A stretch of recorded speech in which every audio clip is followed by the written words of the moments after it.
जय हिंद साथियों। इस वीडियो में आपको साइंस के टॉप 40 जीके बताएंगे जो आपको हर प्रकार के एग्जाम्स में पूछे जाते हैं।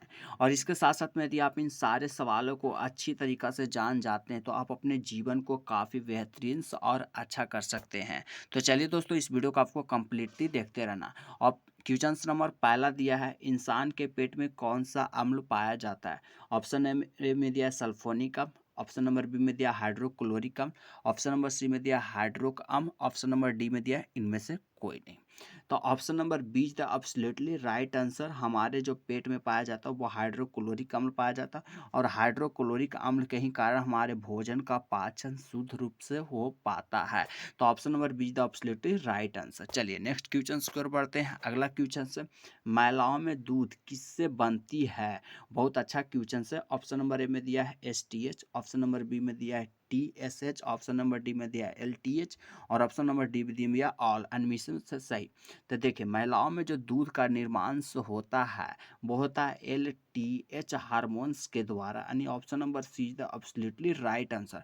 और LTH हार्मोन्स जो मस्तिष्क में पाया जाता है, मस्तिष्क आदेश देता है, तो यह दूध का निर्माण करता है। नेक्स्ट क्वेश्चन की ओर बढ़ते हैं। अगला क्वेश्चन से, हमारे शरीर में कितना प्रतिशत प्रोटीन पाया जाता है। ऑप्शन नंबर ए में दिया है 5%, ऑप्शन नंबर बी में दिया है 10%, ऑप्शन नंबर सी में दिया है 15%, ऑप्शन नंबर डी में दिया है 2%। तो option number C is the absolutely right answer. हमारे शरीर में जो प्रोटीन पाया जाता है वो 15% पाया जाता है, तो ही हमारे शरीर का अच्छा रूप से विकास होता है। चलिए नेक्स्ट क्वेश्चन की ओर चलते हैं। अगला क्वेश्चन है, किस विटामिन के कमी से जनन क्षमता प्रभावित होती है। बहुत अच्छा क्वेश्चन है, और यह इंडिया में बहुत ही ज़्यादा देखा गया है। ऑप्शन नंबर ए में दिया है विटामिन के, ऑप्शन नंबर बी में दिया है vitamin A, option number D C में दिया विटामिन ई, और ऑप्शन नंबर डी में दिया है विटामिन सी। तो जो जनन प्रभावित होती है, जनन क्षमता, वो विटामिन ई के कारण से होती है। Option number see the absolutely right answer. चलिए नेक्स्ट क्वेश्चन की ओर बढ़ते हैं। अगला क्वेश्चन, इंसुलिन की कमी से कौन सा रोग होता है। ऑप्शन नंबर ए में दिया है पैरालाइसिस, ऑप्शन नंबर बी में दिया है दमा, ऑप्शन नंबर सी में दिया है मधुमेह, और ऑप्शन नंबर डी में दिया है इनमें से कोई नहीं।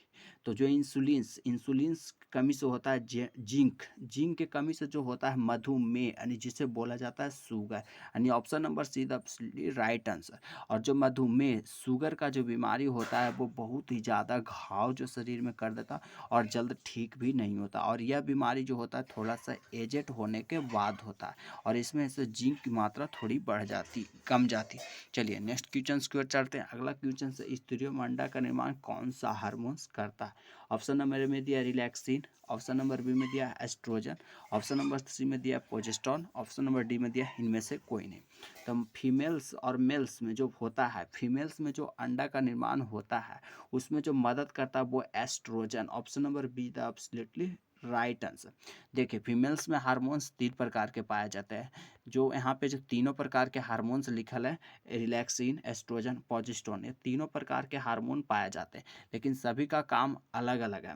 पहला जो रिलैक्सिन हार्मोन है वो फीमेल्स को जब बच्चा होने लगता है तो उसमें मदद करता है और सर्विस की एरिया थोड़ा सा बढ़ जाती है। दूसरा है एस्ट्रोजन। एस्ट्रोजन हार्मोन जो होता है वो अंडा का निर्माण करने में मदद करता है। तीसरा है प्रोजेस्टेरोन। प्रोजेस्टेरोन जब फीमेल्स का फर्टिलाइजेशन की क्रिया हो जाती है, तो जब बच्चा माँ के गर्भ में रहता है तो उसमें जो पालन पोषण गर्भ में होता है वो प्रोजेस्टेरोन हार्मोन्स के द्वारा होता है।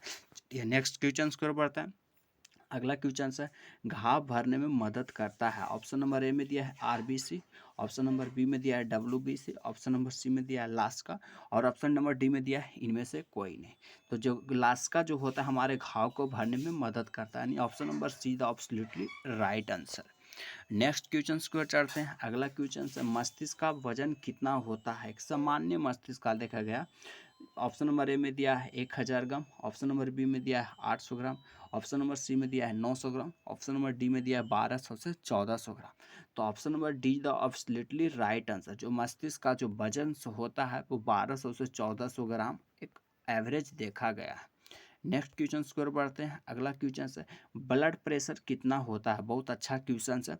ऑप्शन नंबर ए में दिया है 120/80, ऑप्शन नंबर बी में दिया है 110/80, ऑप्शन नंबर सी में दिया है 140/80, ऑप्शन नंबर डी में दिया है 130/80। जो ब्लड प्रेशर होता है option number is the absolutely right answer, यानी 120 बट्टा ब्लड प्रेशर 80 होता है, यह सामान्य देखा गया और ऐसा ब्लड प्रेशर रहता तो सही माना जाता है। चलिए नेक्स्ट क्वेश्चन की ओर बढ़ते हैं। अगला क्वेश्चन से हमारे शरीर में ब्लड जमने से कौन रोकता है, यानी जो इंसान का शरीर होता है जैसे ही किसी भी व्यक्ति को कुछ कट छट जाता है, जैसे ही संपर्क में हवा के संपर्क में आता है तो ब्लड तुरंत जम जाता है। क्या होगा जब वो हमारे शरीर में ब्लड शरीर के अंदर ही जम जाएगा तो इंसान की तुरंत के तुरंत मृत्यु हो जाती है। तो कोई तो ऐसा है जो हमारे शरीर में ब्लड को अंदर से जमने से रोकता है।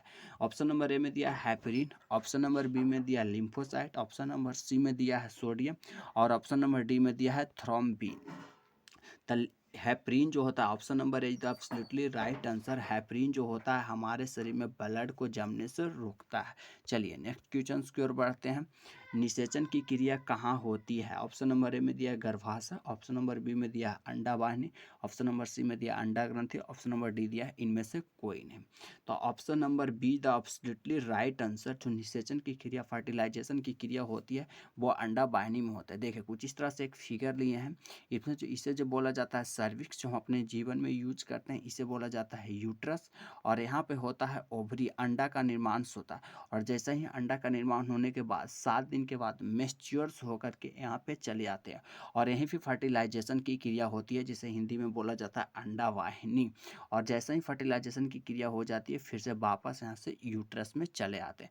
तो option number B the absolutely right answer. चलिए नेक्स्ट क्वेश्चन की ओर बढ़ते हैं। अगला क्वेश्चन सर, हमारे शरीर में कितना ऑक्सीजन प्रतिशत में होता है? ऑप्शन नंबर ए में दिया है 65%, ऑप्शन नंबर बी में दिया है 60%, ऑप्शन नंबर सी में दिया है 75%, ऑप्शन नंबर डी में दिया 95%। तो जो ऑक्सीजन की मात्रा हमारे शरीर में होता है वो 65%, यानी option number is the absolutely right answer. चलिए नेक्स्ट क्वेश्चन की ओर बढ़ते हैं। अगला क्वेश्चन से, अंकुरित अनाज में कौन सा विटामिन पाया जाता है? ऑप्शन नंबर ए में दिया है विटामिन ई, ऑप्शन बी में दिया ऑप्शन विटामिन के, ऑप्शन नंबर सी में दिया vitamin T, option number D में दिया विटामिन एच। तो जो अंकुरित भोजन में पाया जाता है वो विटामिन ई पाया जाता है, यानी option number A the absolutely right answer. चलिए नेक्स्ट क्वेश्चन की ओर बढ़ते हैं। अगला क्वेश्चन है, हमारे शरीर में ब्लड कहाँ बनता है? बहुत अच्छा क्वेश्चन है। ऑप्शन नंबर ए में दिया अस्थि मज्जा, ऑप्शन नंबर बी में दिया ब्रेन, ऑप्शन नंबर सी में दिया है लिम्पी, ऑप्शन नंबर डी में दिया इनमें से कोई नहीं। तो जो हमारे शरीर में ब्लड बनता है उसमें बनता है अस्थि मज्जा, यानी option number is the absolutely right answer. अस्थि मज्जा पाया जाता है हड्डियों में, यहाँ पे देख सकते हैं हड्डियाँ कुछ इस तरह से रहती है और हड्डियों के बीच में एक पतली सी झिल्ली पाया जाता है जिसे बोला जाता है अस्थि मज्जा, और यही है सो ब्लड का निर्माण करता है और हमारे शरीर में भेज देता है। चलिए नेक्स्ट क्वेश्चन की ओर बढ़ते हैं। अगला क्वेश्चन सर, प्लाज्मा में कितना प्रतिशत जल पाया जाता है? ऑप्शन नंबर ए में दिया 70%, ऑप्शन नंबर बी में दिया है 80%, ऑप्शन नंबर सी में दिया है 90%, ऑप्शन नंबर डी में दिया है 60%। जो प्लाज्मा में जल पाया जाता है वो पाया जाता है 90%, यानी option number see the absolutely right answer. Next question की ओर चलते हैं। अगला क्वेश्चन है, गुस्सा किस हार्मोन्स के कारण आता है? ऑप्शन नंबर ए में दिया एड्रीनल, ऑप्शन नंबर बी में दिया हाइपोथाइलेमस, ऑप्शन नंबर सी में दिया vitamin D, option number D में दिया इनमें से कोई नहीं। तो जो adrenal, option number is the absolutely right answer. Adrenal जो हार्मोन पाया जाता है वो किडनी के बगल में पाया जाता है और यह हार्मोन जैसा ही निकल जाता है तो इंसान के गुस्सा ऑटोमेटिक्स आ जाता है, इसलिए इसे नियंत्रण करके रखता है पाराथायराइड और थायराइड। चलिए नेक्स्ट क्वेश्चन की ओर बढ़ते हैं। अगला क्वेश्चन है, आरबीसी का जीवन काल कितने दिन के लिए होता है? ऑप्शन नंबर ए में दिया है 7 दिन, ऑप्शन नंबर बी में दिया है 120 दिन, ऑप्शन नंबर सी में दिया है 9 दिन, ऑप्शन नंबर डी में दिया है 4 दिन। तो आरबीसी का जो जीवन काल होता है वो 120 दिन के लिए होता है और प्लेटलेट का जीवन काल 7 दिन के लिए होता है और डब्ल्यूबीसी का जीवन काल 4 दिन को लिया। चारों काफ़ी इंपॉर्टेंट है। आरबीसी का जीवन काल 120 दिन के लिए, प्लेटलेट का जीवन काल 7 दिन के लिए और डब्ल्यूबीसी का जीवन काल 4 दिन के लिए। इसलिए डेंगू का मरीज 7 दिन तक ही जीवित रह सकता है डेंगू होने के बाद, इसके दौरान उसकी मृत्यु हो जाती है। चलते हैं नेक्स्ट क्वेश्चन की ओर चलते हैं। अगला क्वेश्चन है, खून कौन सा धातु पाया जाता है? ऑप्शन नंबर ए में दिया है लोहा, ऑप्शन नंबर बी में दिया है सोडियम, ऑप्शन नंबर सी में दिया है जिंक, ऑप्शन नंबर डी में दिया है तांबा। तो देखिए ब्लड में जो पाया जाता है वो धातु लोहा पाया जाता है, आयरन पाया जाता है और आयरन पाया जाता है आरबीसी के अंदर। आरबीसी के अंदर पाया जाता है लोहा, यानी कि option number A is the absolutely right answer. चलिए नेक्स्ट क्वेश्चन की ओर बढ़ते हैं।